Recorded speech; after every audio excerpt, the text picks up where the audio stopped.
Welcome to the Payments Trilogue, where 3 seasoned professionals discuss payments and more, for Europe and beyond.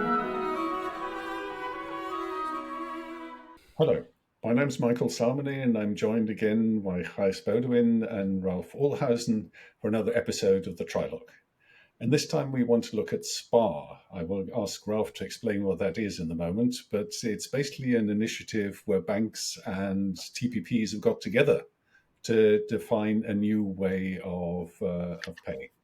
Ralf, can you take us through what Spaa is and what it means and what its goal is?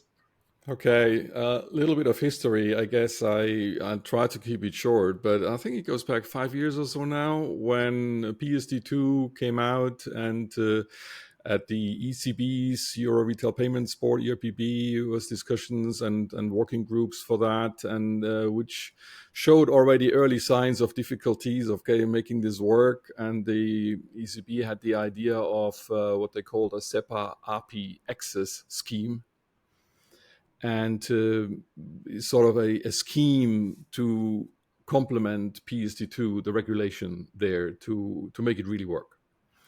And from our TPP's perspective, well, we liked the idea very much because, we had doubts all along, and the early signs were also the same that this is not going to work for us as it should, purely based on regulation. So we will need some collaboration with the bank side to make them want doing this and not just have it forced.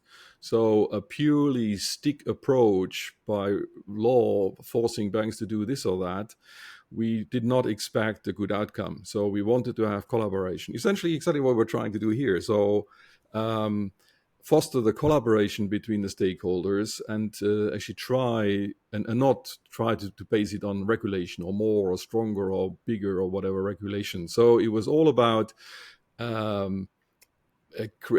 bigger carrots and not bigger sticks. And it took a while to get together. We had at the early times of implementation, we had really big trouble there with APIs, etc. It all led to a point where we thought, okay, this can't work. But then we sat together again, we resumed the group, and eventually we came to a conclusion that, okay, a rough outline on how this should work, how this should look like. And then what we needed was, okay, well, how to make it a reality. We need a scheme manager. It would all have to now turn into a real scheme with a rule book and everything.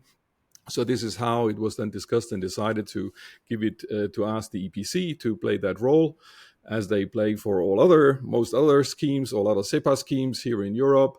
And but given the focus of the EPC on payments, it was then renamed to SEPA Payment Account Access Scheme, SPAA scheme, SPA scheme.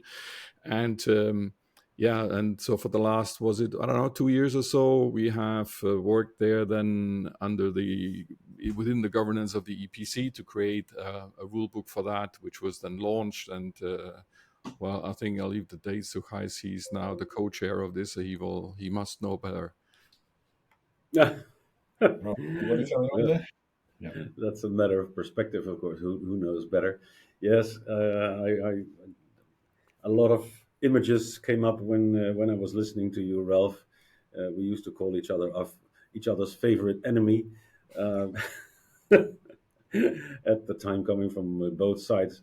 But through friction, good things appear. So we had absolutely vigorous discussions, and we absolutely disagreed on everything initially. But eventually, after a lot of discussion, it dawned that cooperation was better than fighting each other. And I think for also from the ASPSP side, the acceptance, and we've talked about it in other episodes, a business model, a sustainable business model also is vital for something that you would agree on between private parties on top of what the law mandates. We lost a lot of time, indeed, as Ralf said. We wanted to reap the full benefits of PSD2. I think that's how the initial report starts, to reap the full benefits of PSD2. It was well intended, but the regulation doesn't exactly prescribe how you do it. It says what you need to do, but not how. And that leads to fragmentation, good and less good implementation, and that's how it all started. So we all agreed, and after these discussions, to reap the full benefits, we need to cooperate and to harmonize, to get more predictable and better interfaces, better APIs. The word API, by the way, is not part of PSD2. That's we dedicated interface, but normal people like us call that APIs. But a good and a sustainable business model, i.e., some form of compensation, was also vital. So these two components led indeed to the conclusion that we needed. If it walks like a scheme, quacks like a scheme, it should be a scheme. The scheme needs an owner, a home, and that was found at EPC. For the EPC, this was a first time in the sense, so there was a formal request from the European Retail Payments Board to the European Payments Account, are you willing to accept our mandate to develop the scheme? And after some consideration, the board of EPC said yes. And what was new here, and which was pretty complex, was indeed that business model. I mean, the principles, there needs to be a fair distribution of risk and value was the mantra, but what value exactly and based on what? So the most difficult thing was not so much the functionalities, because we had already agreed in the ERPB discussions what the APIs, what functionalities should be exposed on top of what PSD2 mandated, what we call the PSD2 baseline, which is not a really legal notion, but because we agreed to accept this is what we believe is the PSD2 baseline, this is what banks have to provide for free, mandatory. All else we call premium functionalities, and that is what we agreed based on market demand. We interviewed the retailers. What would you like to see? So the end customers of the TPPs, what sort of functionalities would they like to have? So that was already in the report. That was pretty much the easy part. Which functionalities should that scheme offer on top of what PSD2 baseline was according to us? And then the most difficult one was the cost calculation exercise, because this was, let's say, a greenfield operation. There was no example. What was the methodology to be used to do that cost calculation, and well, etc., etc. So we hired an outside EPC hired an outside economic consultant who devised a cost calculation methodology, which we, and of course has to be endorsed first, which we did in the Spaa multi-stakeholder group. So I'm co-chair, but the group is co-chaired by another co-chair, of course, which is Arturo. And Arturo represents the TPPs, I represents the asset holders. In our terminology, we call ourselves asset holders, the account servicing institutions, and the asset brokers, that's the TPPs, to create this European open banking ecosystem. But eventually, we succeeded in first having it developed, the methodology, endorse it. And why is that important? If you don't endorse the methodology first before you know the results, you will say that the results, if you don't like the results, you will say the methodology was wrong. So first you say, we accept the outcome of this methodology. Okay, step one. Step two was then to start collecting cost data, which was a pretty difficult exercise for the economic consultant. But it may not be ideal, but we did agree on a first set of default fees. They are publicly available on the website of EPC. The rulebook is published, so anyone can see how the business model works, what's in it for everybody.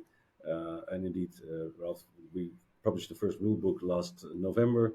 The default fees were published, and now we are in a phase, by the way, with a lot of support from the European Central Bank and the European Commission, who are observers in our multi-stakeholder group.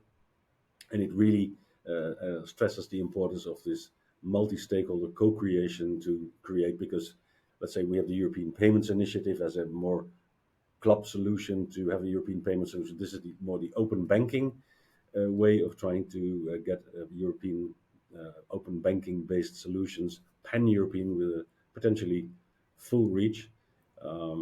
Also in, if you will, for the sovereignty of Europe. Not easy. So it sounds as though it was a difficult journey. It took a long time, and there were quite a few battles.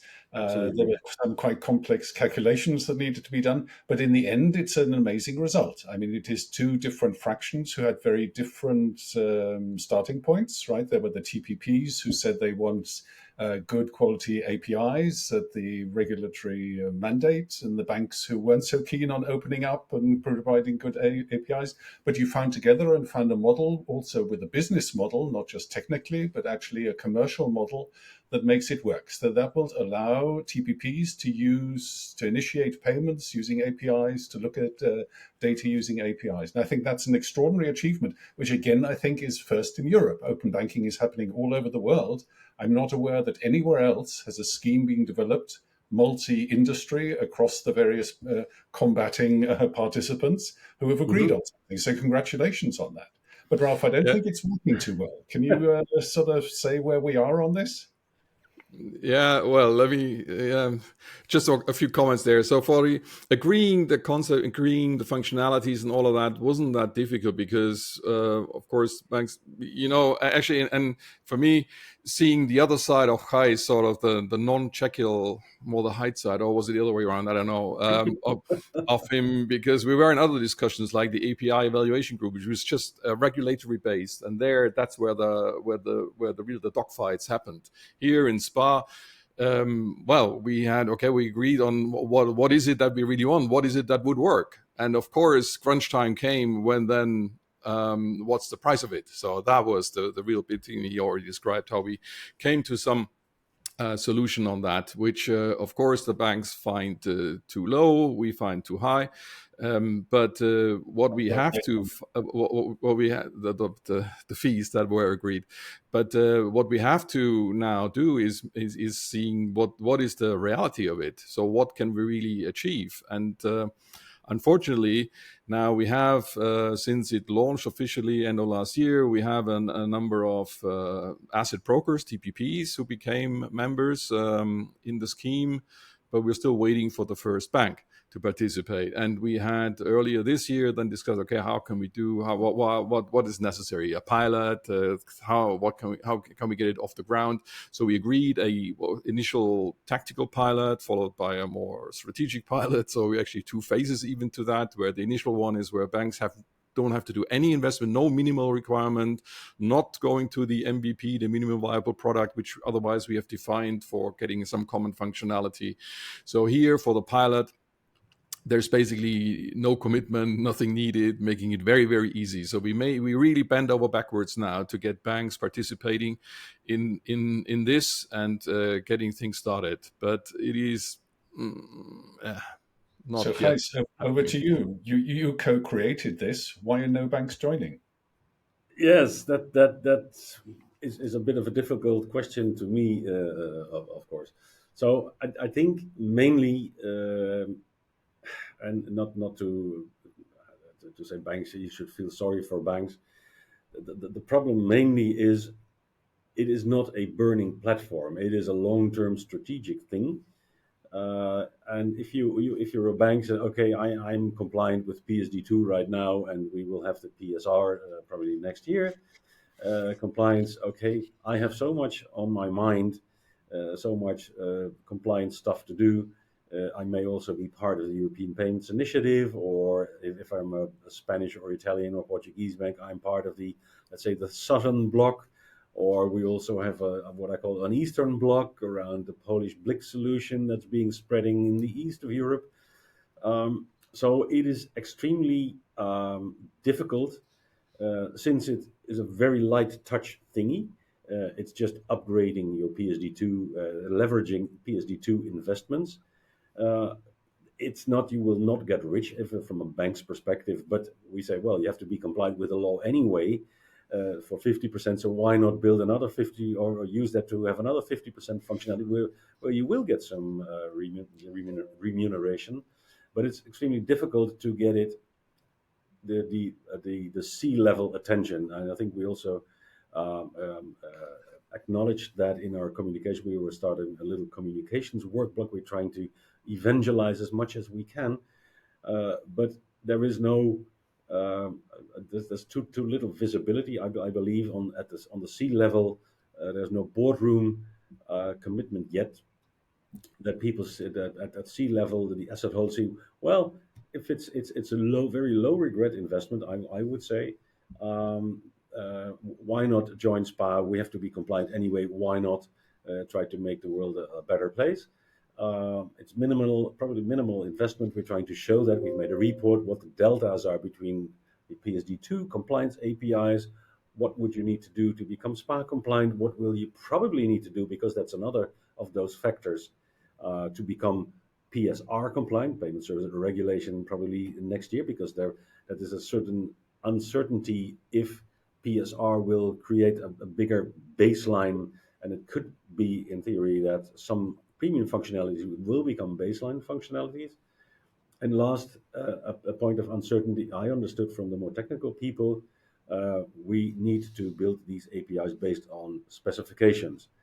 Europe, apart from the French community, mainly the banks build their specs, their APIs based on the Berlin Group specifications. They have now published the Open Finance Framework specs. That's another dimension we may wish to touch upon, the more future-oriented part of another episode. what Yeah. we've done. Yeah. But so what I understand is that some banks, you need to migrate, let's say, to the Open Finance Framework of the Berlin Group to be fully Spaa compliant. So banks that are now PSD2 compliant on, let's say, on version 1 of the Berlin Group specs will need, and that for PSR that will be necessary anyway, will need to change to the version 2, the Open Finance Framework of the Berlin Group. And some say, this is on our backlog, but not this year. We will do that when PSR is there. We will need to do it anyway, so we will wait. So it's a diversity, a multitude of arguments why I believe nobody's negative, everybody's positive. That's but good. It's a matter of priority and lack of boardroom commitment, that you might even give it a bit more push because of the geopolitical importance of it. It's a small thing, but it's very important for European open bank payment solutions. No, well, it's understandable. I mean, there are so many things going on. It's hard to know where the priorities are, but it's such a shame if this brilliant scheme, which was agreed across multi-parties and has got commercial basis, is then not used, right? And the TPPs are actually endorsing it. That's why we try to do everything to get it up and running, and it will be, but you have a few other things on your plate too. I mean, there's another question in this context, because we only have a short episode here. Is there are also some other competing things happening? It's not only EPI and, for example, giroAPI, right? This is another initiative which sounds very similar, right? It's doing a scheme with APIs to do open banking, and it goes beyond payments. It does a lot more, because the EPC is only doing SPAA, so it's only focused on payments. Maybe Ralf, you can comment on that. How does giroAPI fit in with that? Is that a competition or complement, or how do you see that?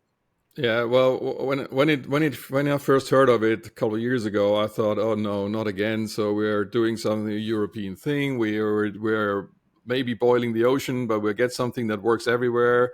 And now what we don't want is some national different solution, and the whole thing falls apart again. So I was very critical, skeptical initially, but now it's a bit different. It's also maybe with a bit of luck that it is the giroAPI is entirely based on the Berlin Group standard. And at Spaa, we have created something which can be independent of the standard, which is above the API standard, which can be fulfilled by different API standard, like the UK standard or the French STET standard or whatever other standards they could all provide the functionality. So we're independent of the actual standard. But the Berlin Group API currently being the only one which has developed all these extended premium services, which actually can deliver the functionality of Spaa. So all the other standards, STET and UK, etc., they're not having the sufficient functionality. So it's only at the moment the Berlin Group standard that can fulfill that Spaa functionality. And so what we have focused on here in the last year or so is to try to make sure that it is actually completely harmonized, in a sense that if you're a German bank implementing giroAPI, you have done the work already for Spaa. So it's the same where the functionality overlaps. It's the same implementation. There's nothing to be done extra. So technically the same. Now, I think where we may face a problem is with different commercial models. So whilst Gijs explained, we have a cost-based model here, their giroAPI seems to go a different way. So that's maybe where I'm not sure whether a German bank would then, could easily do both. Technically, yes, they could, but from the commercial side, there might be differences. But of course, it's all solvable. So at the moment, and sorry, I should mention that the giroAPI is an initiative by the banks, by the German banks. It's not a 50-50 thing between banks and TPPs in Germany. It's by the banks. So hopefully all the banks will actually then, they'll be the first one there to join and run it and make it happen. And with that, and if the banks can then kill both birds with one stone, hopefully they will also join Spaa, seeing, we can do that outside Germany in the same way. Yeah. Wonderful. I think it's time for us to wind down. I'm afraid we don't have much time. I'm a big fan of both of these initiatives, quite honestly, Spaa and giroAPI. I think they're both going in the right direction to bring this API topic to life. And we will see convergence, Michael. We have, of course, discussions with the giroAPI to ensure that we stay aligned, and at some point in time, both will converge. At least that's my hope. That giroAPI is looking broader, right? It's not only doing payments, so maybe Spaa will be the payment bits that slots into giroAPI. It'll also all come together when we start doing open finance, which is a sort of broader topic. So I think it'll all come together in the end. At the moment, it's maybe a little bit of a rocky road, but I think it's fantastic that not one, but at least two initiatives are happening to make this API world happen. Do we have 1 minute? Because I want one other misunderstanding might be with just 1 minute. The European Payments Initiative, as it is, and Spaa, just to stress, some believe that they would be mutual exclusive. If you do the EPI, not API, but EPI, European Payments Initiative, you're not in Spaa, which is not true. Even if you're a bank in the EPI consortium, you still have to comply with the law. You still need to do open banking. So I would say Spaa is complementary to EPI. You can do both, or one or the other, or neither. I mean, neither is mandatory, but they are not exclusive, mutually exclusive. They are complementary. Okay, that's an interesting idea. I hadn't heard that one before. I mean, we've certainly heard from EMSA that they want to also support EPI. So all these people are sort of coming together and supporting each other because we all want to have a pan-European, efficient, modern way of doing it. I personally think an API approach is good. I think EPI would have been a good way of basing their pan-European thing on using APIs, but they didn't. We discussed that in another episode. But it's all sort of coming together eventually. So I'm very, very confident on that. Let's hope so. I will make a second attempt to close this session. And thank you, Gijs and Ralf, for your very lively contributions. And hope you, all you who've been listening to this episode, enjoyed that. And please check out our other episodes and see you next time. Many thanks for watching and listening. We hope you enjoyed this episode. Looking forward to seeing you again next time.